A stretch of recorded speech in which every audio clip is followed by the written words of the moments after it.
Ата-бабаларыбыздың безгә калдырган рухи мирасын барлай башлаһаң, борынгыларның тел тапкырлыгына, зирәк күзенә хайран калаһың.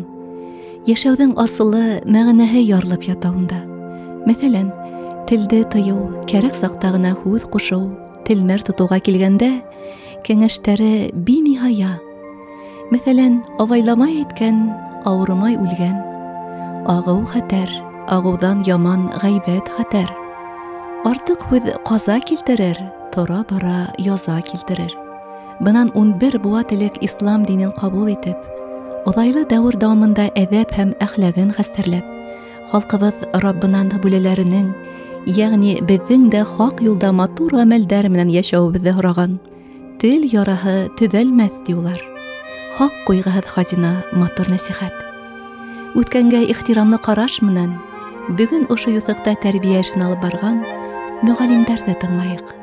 Muhtaram aziz kardeşlerim, Esselamu Aleyküm ve Rahmatullahi ve Berekatuhu. Bugün benim sizge bir nasihat var. Biz mine kişiler, insanlar, ol kişi oluşunday bende, günde günahlarını işleytirgen ol bende. Koysa bir vakitte bir-birimizni rencitemiz, ağır sözler de aytamiz. Bizning suyukli Peygamberimiz Muhammed Mustafa sallallahu aleyhi ve sellem ayta bir hadisinde mine bir şunday ağza bardı. Ol til. Bigrak ta til bilen kişiler köp günahlar işleyler. Eğer de yirak bulsa şu günahtan til bilen işlegen günahlardan ol cennette bulur. Ninde işleybiz günahlar til bilen. Ol yaman sözler aytu. Birimizni rencitu, ağır sözler aytu. Gıybet söylew. Alar ne aytik gıybet söylew? Eğer de özünün din kardeşinin olamayaktan yaman sözler aytu. Ne ol şunday olama kişi deyip söz yürütü. Ol barcha günahlarını işlesek, tövbe etsek, Allah Teala gafu ite. Eğer de birisine soksak, toyak bilen soksak da ol ağırtı tiz bite.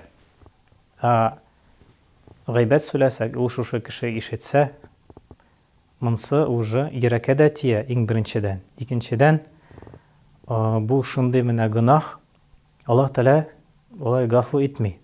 Eğer de min kişini anarga barıp aytsa, mine din kardeşim, min senin turunda şunday yaman sözler ayttim, gıybet söyledim.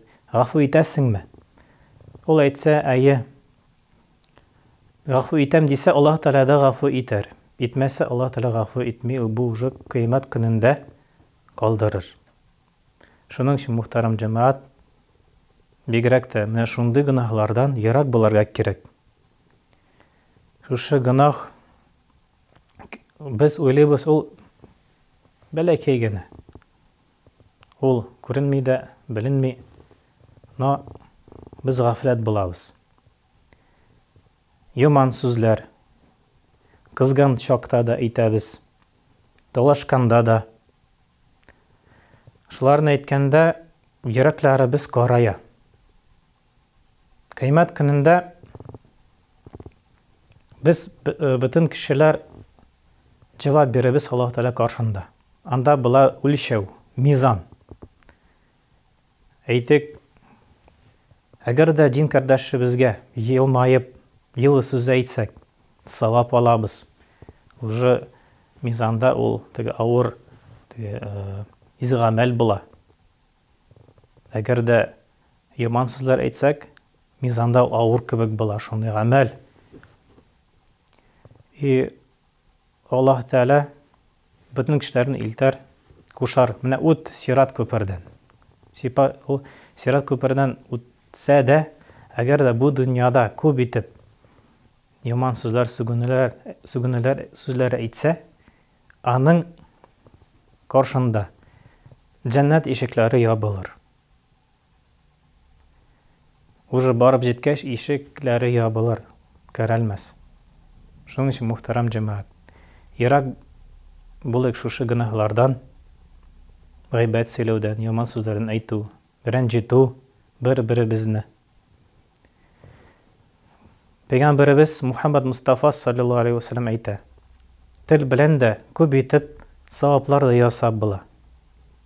Зикрләр әйтсәк, бигрәк күп итеп зикрләр, шайтаннар, джиннар качалар шундый кешеләрдән. Субханалла, альхамдулилла, Аллаху акбар, ла илаха илляллах. Шундый сүзләрен әйтсәк, бигрәк күбрәк тә. Дин кардәшләре безгә матур сүзләр әйтсәк, йөрәкләре безгә дә тынычлык килә. Мөхәббәттә ныгая. Мөхтәрәм җәмәгать, шуның өчен әйдәгез, бер-беребезгә һәр вакыт йылы сүзләр генә әйтик. Бер-беребезне рәнҗетмичә яшик. Шуларны без эшләсәк, гөнаһлардан да без ерак булачакбыз иншаалла. И Аллаһ Тәгалә безне разый булыр. Ассаламу алейкум ва рахматуллахи ва баракатуху.